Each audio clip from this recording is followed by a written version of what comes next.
الحمد لله الذي نور قلوب العارفين بنور الإيمان وشرح الصدور الصادقين بالتوحيد والإيقان، وصلى الله تعالى على خير خلقه محمد وآله وأصحابه أجمعين. يا أيها الغفلة والبطالة والغرور، ويا أهل الجاه والمال والسرور، فاذكروا فضيحة القيامة والصراط والنشور. ألا إن وعد الله حق فلا تغرنكم الحياة الدنيا ولا يغرنكم بالله الغرور. قال الله تعالى بعد أعوذ بالله من الشيطان الرجيم. بسم الله الرحمن الرحيم. إنما يريد الله ليذهب عنكم الرجس أهل البيت ويطهركم تطهيرا. وقال النبي صلى الله عليه وسلم: الحسين مني وأنا من الحسين، أو كما قال عليه الصلاة والسلام. تمام حضرات ایک بار درود شریف پڑھ لیں. اللهم صل على محمد وعلى آل محمد كما صليت على إبراهيم وعلى آل إبراهيم إنك حميد مجيد. اللهم بارك على محمد وعلى آل محمد كما باركت على إبراهيم وعلى آل إبراهيم إنك حميد مجيد. عزیزان محترم، گزشتہ جمعۃ المبارک میں آزادی کے حوالے سے کچھ گفتگو کی گئی تھی کہ آزادی کے حقیقی معنی کیا ہوتے ہیں، کہ بندہ نماز پڑھنے میں، روزہ رکھنے میں، اللہ کی ساری عبادات کرنے میں آزاد ہو، اور اس کو کسی قسم کی کوئی پابندی کا سامنا نہ ہو، کہ وہ مسجد میں 5 وقت کی نماز ادا کر سکے. آج کے جمعۃ المبارک میں 11 محرم الحرام ہے.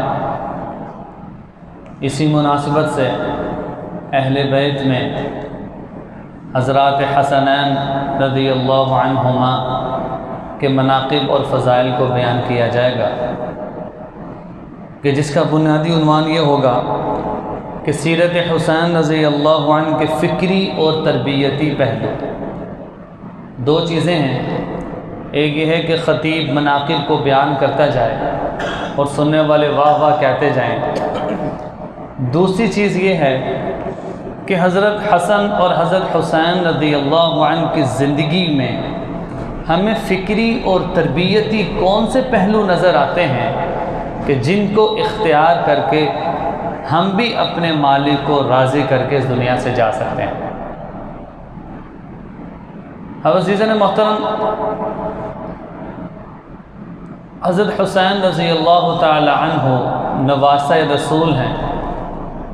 ان کے مناقب اور فضائل اس وقت تک سمجھ نہیں آ سکتے جب تک ان کی علم و دانش، ان کی بہادری، ان کی شجاعت، ان کا صبر، تحمل، عمدہ اخلاق، تقوی، یہ ساری چیزوں کا اندازہ نہ ہو جائے، اور ان کا تفقہ فی الدین کیا تھا، اور وہ آپ صلی اللہ علیہ وسلم کے متبع سنت کس طریقے سے تھے. یہ ساری چیزیں اس وقت تک سمجھ نہیں آ سکتی جب تک کہ حضرت حسین رضی اللہ عنہ کی سیرت کی اور ان کی زندگی کا ان ساری پہلوؤں کا مطالعہ نہ کیا جائے. کہ ایک ہے دعویٰ اور ایک ہے اس دعوے کو پورا کرنا. جس طریقے سے رسول اللہ صلی اللہ علیہ وسلم سے کوئی محبت کا دعویٰ کرتا ہے تو اس کا آسان حل یہ ہے کہ اس کی زندگی دیکھ لی جائے کہ کیا اس کی زندگی اس کے دعوے کے مطابق ہے کہ نہیں. اگر اس کی اپنی زندگی دعوے کے مطابق ہی نہیں ہے تو اس کا مطلب یہ ہے کہ اس کے قول اور عمل میں تضاد ہے، اور قرآن پاک کی آیت ہے یا ایھا الذین آمنوا لم تقولون ما لا تفعلون، اے ایمان والو تم وہ چیزیں کیوں کہتے ہو جو تم کرتے نہیں۔ اب عزیزان محترم، حضرت حسین رضی اللہ عنہ کے مناقب اور ان کے فضائل کو بیان کیا جائے گا، اور ان کی زندگی کی کون سی ایسی چیزیں ہیں جو ہماری سوچ کو اور ہماری زندگی کو بدل سکتی ہیں۔ اس میں یہ بات واضح کرنا ضروری سمجھتا ہوں کہ امت میں بہت سارے ایسے لوگ ہیں جو افراط و تفرید کا شکار ہیں۔ افراط و تفرید کا مطلب کیا ہوتا ہے؟ یا تو حد سے زیادہ بڑھ جانا، اور تفرید کہتے ہیں حد سے زیادہ نرمی اختیار کرنا۔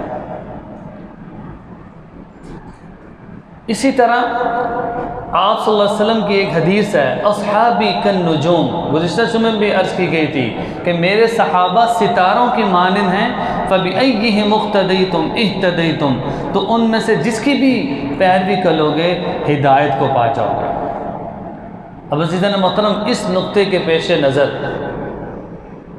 ہر صحابہ کی الگ فضیلت موجود ہے، اور اسی طرح جس طرح اللہ تعالیٰ کا مقام ہے، رسول اللہ صلی اللہ علیہ وسلم کا مقام ہے، اگر ہم کسی صحابی کو اس قدر اس کے مناقب اور اس کے فضائل کو بیان کرنا شروع کر دیں کہ رسول اللہ صلی اللہ علیہ وسلم سے بھی آگے بڑھ جائے، اللہ کی تعریف سے بھی آگے بڑھ جائے، فرمایا تھا اس کو افراد کہتے ہیں۔ اور تفرید کس کو کہتے ہیں؟ کہ سرے سے کسی چیز کا انکار کر دینا۔ اب مثال کے طور پہ اہل بیت ہے، اہل بیت کی عظمت اور ان کے مناقب اور ان کے فضائل ہر مسلمان کے ایمان کا حصہ ہے، ہر مسلمان ان کے دل و جان سے تسلیم کرتا ہے۔ اس کی وجہ کیا ہے؟ کہ قرآن و سنت میں اللہ تعالیٰ نے اور رسول اللہ صلی اللہ علیہ وسلم نے اہل بیت کے فضائل اور اہل بیت سے محبت کو واضح طور پہ بیان کیا ہے، اور فرمایا کہ امت کا ایک طبقہ ایسا بھی ہے کہ جو اہل بیت کے فضائل کے ہی سرے سے انکار کر دیتا ہے۔ اس کو کہتے ہیں تفرید، کہ حد سے زیادہ یا تو آگے بڑھ جانا یا حد سے زیادہ بالکل اس چیز کا انکار ہی کر دینا۔ ہاں البتہ صحیح راستہ کیا ہے کہ قرآن و سنت میں جو فضائل اور مناقب بیان کیے گئے ہیں ان میں کمی زیادتی نہ کی جائے، ان کو دل و جان سے مان کر ان کے اندر احترام کا جذبہ لایا جائے۔ لہذا بات کرتے ہیں نواسہ رسول حضرات حسنین رضی اللہ عنہما، حضرت حسن رضی اللہ عنہ اور حضرت حسین رضی اللہ عنہ کے،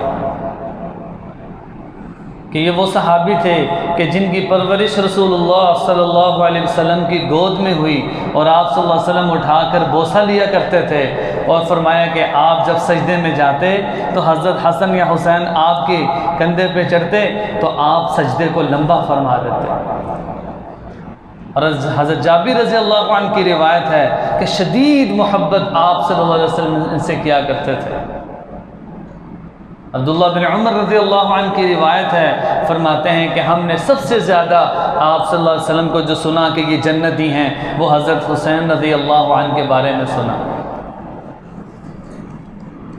یہاں تک کہ بہت ساری احادیث ہیں، ایک حدیث میں آپ صلی اللہ علیہ وسلم نے فرمایا حسین منی وانا من الحسین، کہ میں حسین سے ہوں اور حسین مجھ سے ہیں۔ اس کی وضاحت کرتے ہوئے ایک اور حدیث میں آپ صلی اللہ علیہ وسلم نے فرمایا احب اللہ من احب حسین، کہ اللہ اس سے محبت کرتا ہے جو حسین سے محبت کرتا ہے۔ صحابی رسول ہیں، اللہ تعالیٰ نے ان کو مقام عطا فرمایا ہے۔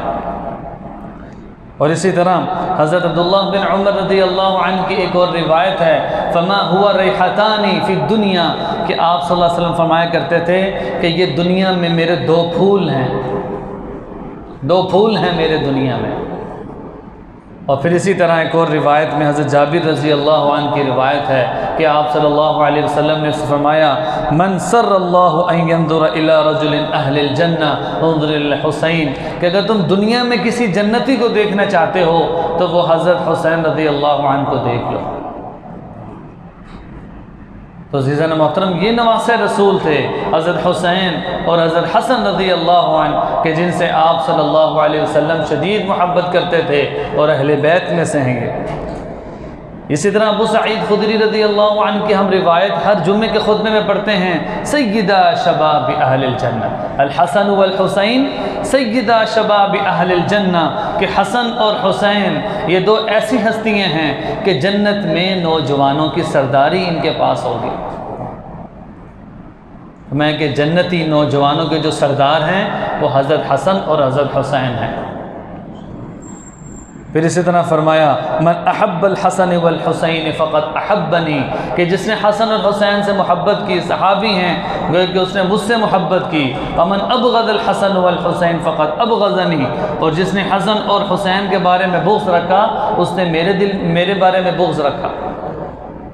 اب عزیزان محترم اس بات کا بھی خیال رکھنا ضروری ہے کہ جس طرح ایک صحابی کے مناقب اور فضائل کو بیان کیے جاتے ہیں، کبھی حضرت عمر کے فضائل کو بیان کیا جاتا ہے، تو سب صحابہ رضوان اللہ اجمعین کے بارے میں اللہ تعالیٰ نے رضی اللہ عنہم ورضوا عنہ کہا۔ اگر صحابہ میں سے کسی ایک صحابی کے بارے میں بھی اگر کوئی آدمی دل میں بغض رکھے یا ان کو گالم گلوچ کرے یا ان کو برا گردانے یا ان کی غلطیوں کو واضح غلطیاں کہے، فرمایا کہ اس کے اسلام کے خارج ہونے میں کوئی شک نہیں رہے گا کہ جس کے دل میں صحابہ کی کامل محبت نہیں ہے۔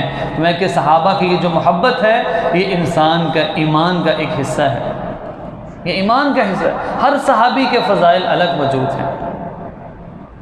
اسی طرح اگر صحابہ رضوان اللہ اجمعین کی نظر میں حضرت حسین کا مطالعہ کیا جائے تو بہت ساری روایات صحابہ سے بھی ملتی ہیں حضرت حسین رضی اللہ عنہ کی فضیلت کے بارے میں۔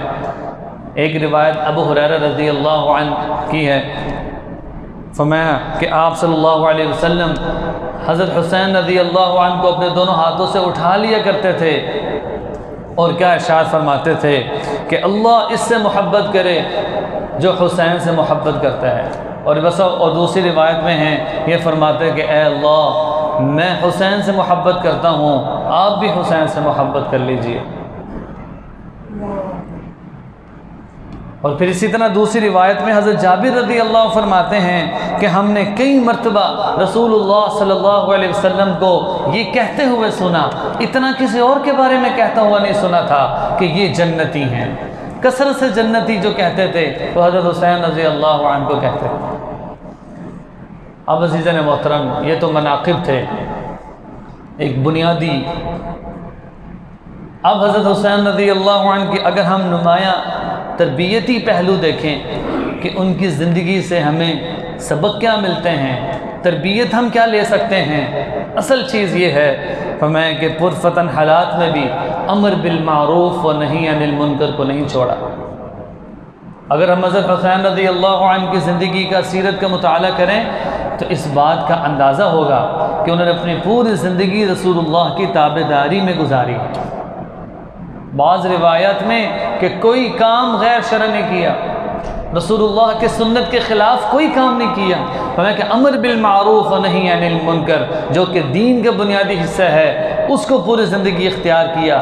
مطلب کیا ہے کہ ہمیشہ نیکی کا حکم دیا لوگوں کو اور برائی سے ہمیشہ روکا، یہی ہے امر بالمعروف و نہی عن المنکر۔ قرآن پاک میں ہے وَلْتَكُمْ مِنْكُمْ أُمَّةٌ يَدْعُونَ إِلَى الْخَيْرِ، کہ چاہیے کہ تم میں سے ایک جماعت ایسی ہو تأمرون بالمعروف وتنہون عن المنکر، کہ وہ اچھی باتوں کا حکم کرے اور برائی سے روکے۔ اس کا جو مصداق تھا وہ حضرت حسین رضی اللہ عنہ کامل طور پہ موجود تھے۔ اب اگر میں محبت کرتا ہوں یا محبت کا دعویٰ کرتا ہوں ایک چیز تو اس کو اختیار کرنا ضروری ہے، اور دوسری چیز کیا ہے کہ مشکل ترین حالات میں بھی نماز اور صبر کو نہیں چھوڑا۔ حضرت حسین رضی اللہ عنہ کو کربلا میں جب شہید کیا گیا تو فرمایا کہ اس وقت بھی حالت نماز میں تھے اور پوری زندگی نماز قضا نہیں ہوئی، جماعت کے ساتھ نماز کا اہتمام تھا، اور فرمایا کہ صبر کو کیوں نہیں چھوڑا۔ قرآن پاک کی اس آیت کا اہتمام کرتے تھے یا ایھا الذین آمنوا استعینوا بالصبر والصلاۃ، اے ایمان والو تم اللہ سے مدد طلب کرو دو چیزوں کے ذریعے سے، نماز سے اور صبر سے۔ دونوں چیزوں کو نہیں چھوڑا، نماز کا بھی اہتمام کیا، اور جنہوں نے آپ رضی اللہ عنہ کا ساتھ چھوڑ دیا ان کے بارے میں کوئی بد دعا نہیں کی، کوئی کچھ نہیں کیا، لیکن اللہ کے لیے صبر کیا۔ ان دو چیزوں کو مضبوطی سے اپنی زندگی میں پکڑا۔ اب عزیزان محترم، ان ساری چیزوں کے باوجود ہمارا طرز عمل کیا ہوتا ہے؟ کیا جب 9-10 محرم آتا ہے ہم پہلے سے زیادہ نمازوں کا اہتمام کرتے ہیں؟ کیا ہم روزے رکھنے کا اہتمام کرتے ہیں؟ کیا ہم صدقہ نوافل کا اہتمام کرتے ہیں؟ یہ وہ چیزیں ہیں کہ جو اختیار کرنے کی ہیں، اور فرمایا کہ اسی چیزوں سے، ان کی زندگی کا مطالعہ کرنے سے ہی آدمی کو کامیابی مل سکتی ہے۔ کہیں ایسا تو نہیں ہے کہ ہم خرافات میں تو نہیں پڑھتے جا رہے۔ اس چیز کو سوچا جائے کہ ایسا نہ ہو کہ ہمارا جو عمل ہے وہ ان کے عمل کے منافی ہو جائے، تو پھر فائدہ کیا؟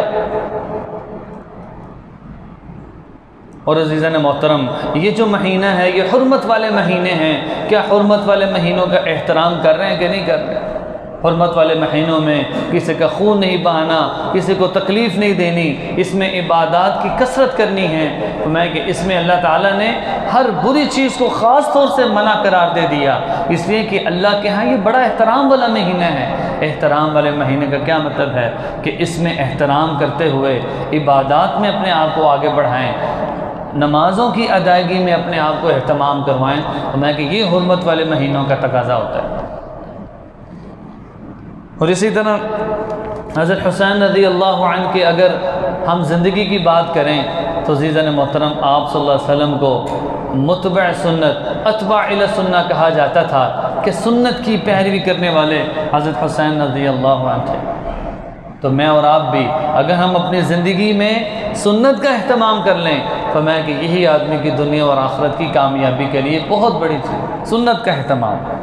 اور فرمایا کہ آپ صلی اللہ علیہ وسلم نے اپنی پوری زندگی کبھی غیر مسنون کام نہیں کیا، ایسا کام نہیں کیا کہ جو سنت سے ثابت ہی نہیں ہے۔ میں اگر کوئی ایسا کام کرتا ہوں کہ جس میں سنت کی کوئی اہمیت نہیں ہے، وہ سنت نہیں ہے، سنت سمجھ کے کرتا جا رہا ہوں، تو اس بارے میں علماء سے پوچھ لینا چاہیے۔ اسی طرح ہمیشہ غم خاری، تقوی، یہ ساری چیزیں حضرت حسین رضی اللہ عنہ کی زندگی کا حصہ تھیں کہ اگر ہم ان کا مطالعہ کریں تو ہم اپنی زندگی کو بنا سکتے ہیں۔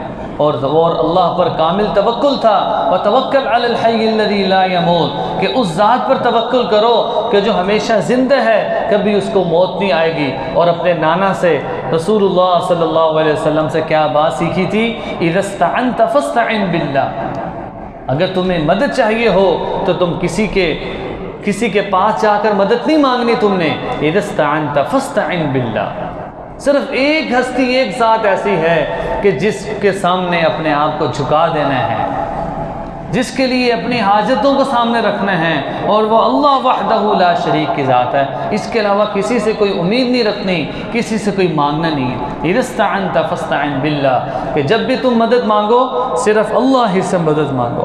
اب عزیزان محترم، شہادت حسین رضی اللہ عنہ کے حوالے سے اگر کوئی فکری اور تربیتی پہلو نظر آتے ہیں تو فکری پہلوؤں کا یہ مطلب ہے کہ ان کے بارے میں بہت ساری ایسی چیزیں کہ یہ تو واضح ہے کہ جو شہادت ہے وہ اللہ تعالیٰ قسمت والوں کو دیتے ہیں، یہ ایک بہت بڑا مقام ہے۔